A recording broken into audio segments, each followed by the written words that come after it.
Şöyle bir hikaye duymuş muydunuz? Kentlerden birindeki kafelerden birinde bir sandalyenin size zamanda yolculuk yaptırabileceği söylenir. O sandalyeye oturup da kahvenizden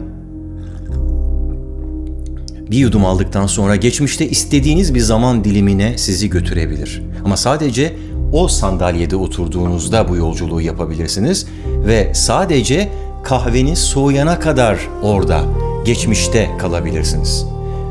Dediğim gibi bu bir şehir efsanesi. Toshikazu Kawaguchi adlı bir roman yazarına göre bu kafe Tokyo'nun dar arka sokaklarından birinde. Üstelik bu yazar romanında kahve ile zaman yolculuğu için bazı kurallar da belirlemiş. Kural 1. Geçmişte ne yaparsanız yapın, şimdiki zamanı değiştiremezsiniz. Kural 2. Geçmişe döndüğünüzde kafeden ayrılamazsınız. Kural 3. Sadece kahveniz soğuyana kadar geçmişte kalabilirsiniz. İşte günün birinde o kafeye gelen müşterilerden biri zamanda yolculuk yaparak tam bir hafta öncesine dönmeyi istiyor. Unutmayın, bunu sadece kafedeki belli bir sandalyeye oturarak yapabilir. Fakat kafeye gelen bu kadın orada başka biri varken onu kalkmaya zorlayamayacağı için akşam saatlerine kadar beklemek zorunda kalıyor. Ve nihayet sandalye boşalınca hemen bir kahve siparişi veriyor.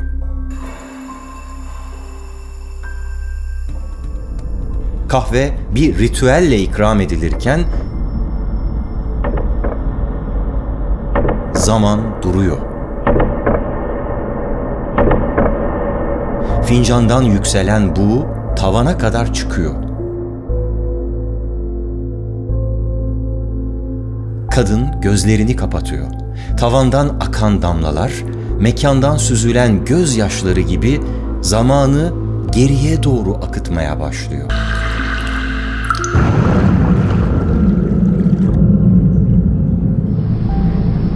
Bu kuralları koyan ve bu romanı kaleme alan kişinin aklına böylesi garip fikirlerin kesinlikle bir kafede geldiğini iddia edebilirim ama ispat edemem.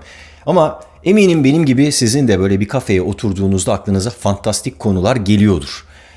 Peki nedir bu kahvenin sırrı ya? Bu nasıl bir içecektir ki insanın beyninin ve hayal gücünün en gizli kapılarını bile aralamaya yetiyor?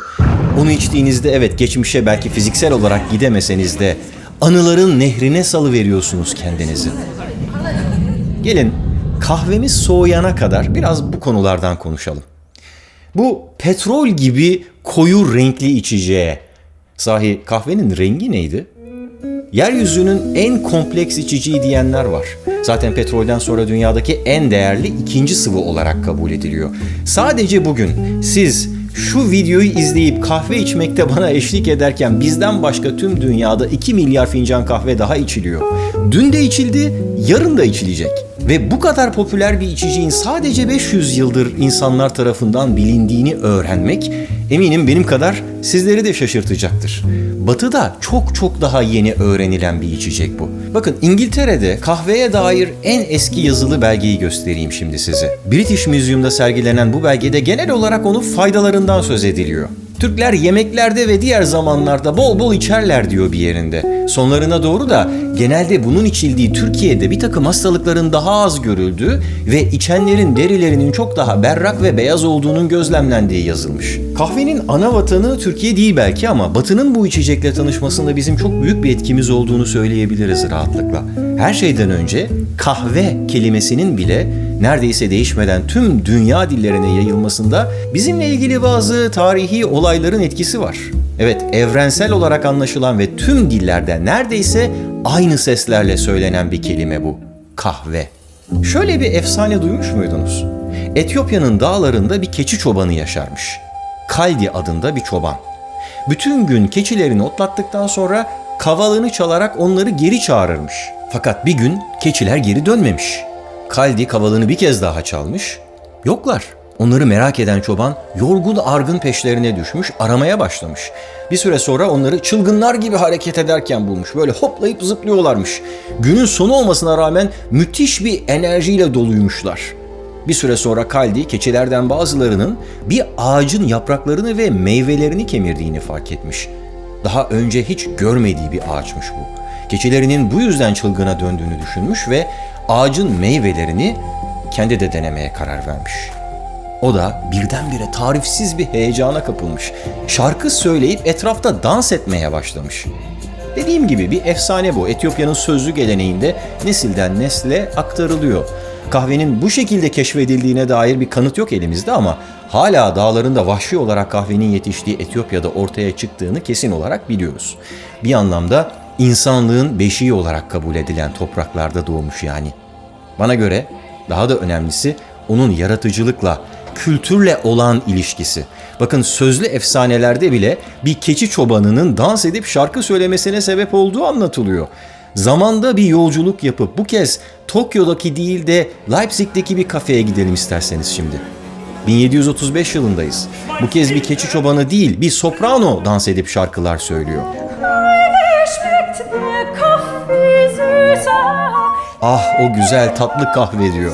Binlerce öpücükten daha sevimli, şaraptan daha yumuşak.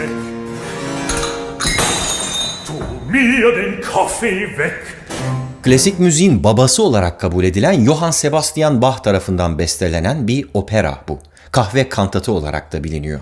Eğer günde 3 kez küçük fincan kahvemi içemezsem ızdırabımdan buruşmuş kızarmış bir keçiye dönüşeceğim diye feryat ediyor bu kız babasına. Keçiye. Görüyor musunuz? Etiyopya'nın dağlarından Almanya'nın kafelerine kurulan bir bağlantıyı işte bu şekilde takip edebiliyoruz. Bach, Cafe Zimmermann denilen bu mekanda genellikle üniversite öğrencilerinden oluşan bir müzikal toplulukla buluşup düzenli olarak konserler verirmiş. Orada kahve içmenin yanı sıra müzik felsefesinden filan konuşurlarmış. Klasik Batı müziğinin doğum anları bunlar. Avrupa medeniyetinin başka bazı önemli doğum anlarını araştırdığımızda yine karşımıza kahve ve kahvehaneler çıkıyor.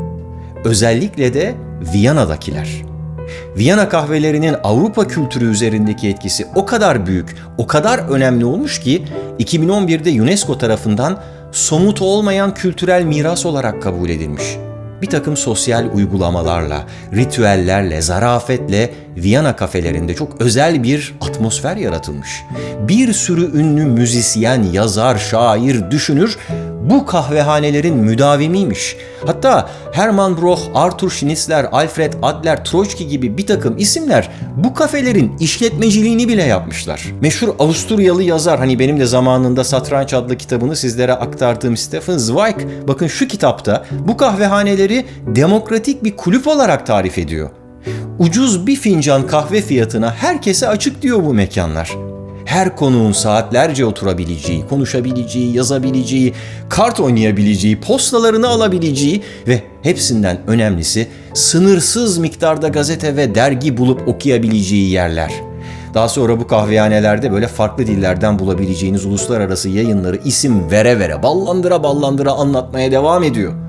Avusturyalıların entelektüel hareketliliğine ve uluslararası yönelimine belki de hiçbir şey bu kadar katkıda bulunmadı diye de oldukça iddialı bir şekilde ekliyor.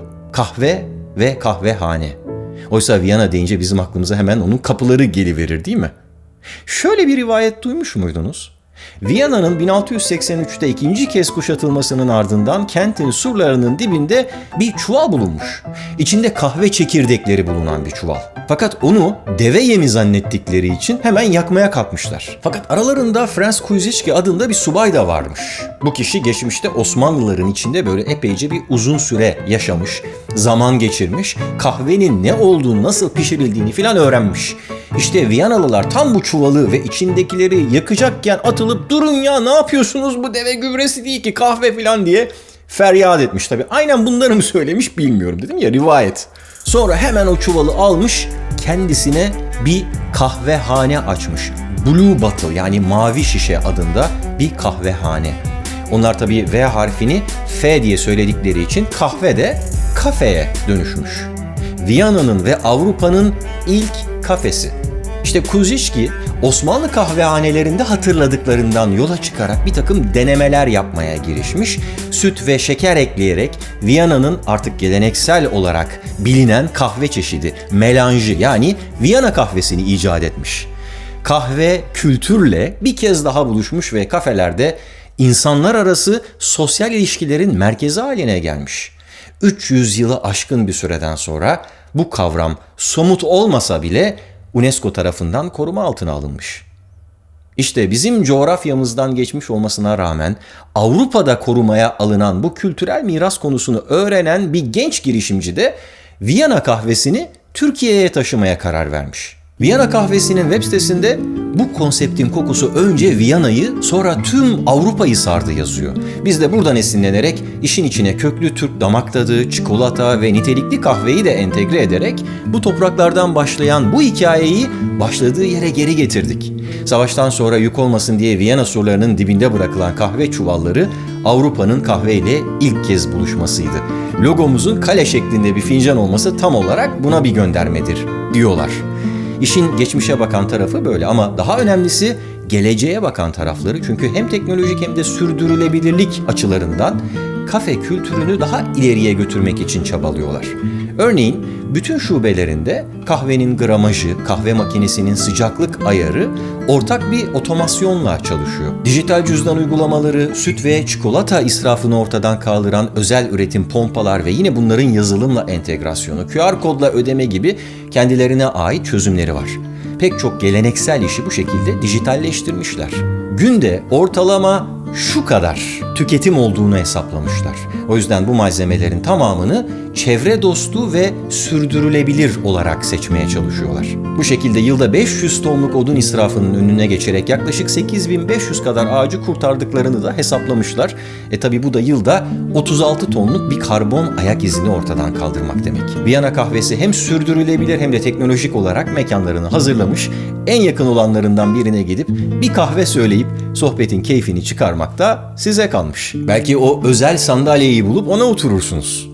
Ya da belki de zaten şu anda öyle özel bir sandalyede oturup kahvenizi yudumluyorsunuz. Bu arada kahveniz soğudu mu? Sahi kahve ne kadar sürede soğur?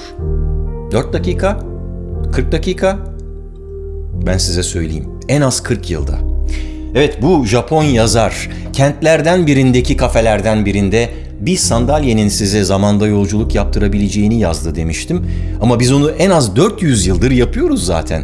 Bir kahvenin 40 yıl hatırı vardır diyoruz. Yani kahve eşliğinde yapılan bir muhabbetin keyfi aradan 40 yıl geçse de hatırlanır, unutulmaz. Yani kahve size zamanda bir yolculuk yaptırır. Hatırlamaya değer hatıralarınızı oluşturur. Belki de o yüzden bu kafenin duvarları böyle çerçevelenmiş anılarla dolu. Nice yazarlar, müzisyenler, şairler, düşünürler oturdu o sandalyelerde. Kahvelerini yudumlarken bugün hepimizin hatırladığı şeyleri düşünüp konuştular aralarında. Korunmaya değer kültür varlıkları yarattılar.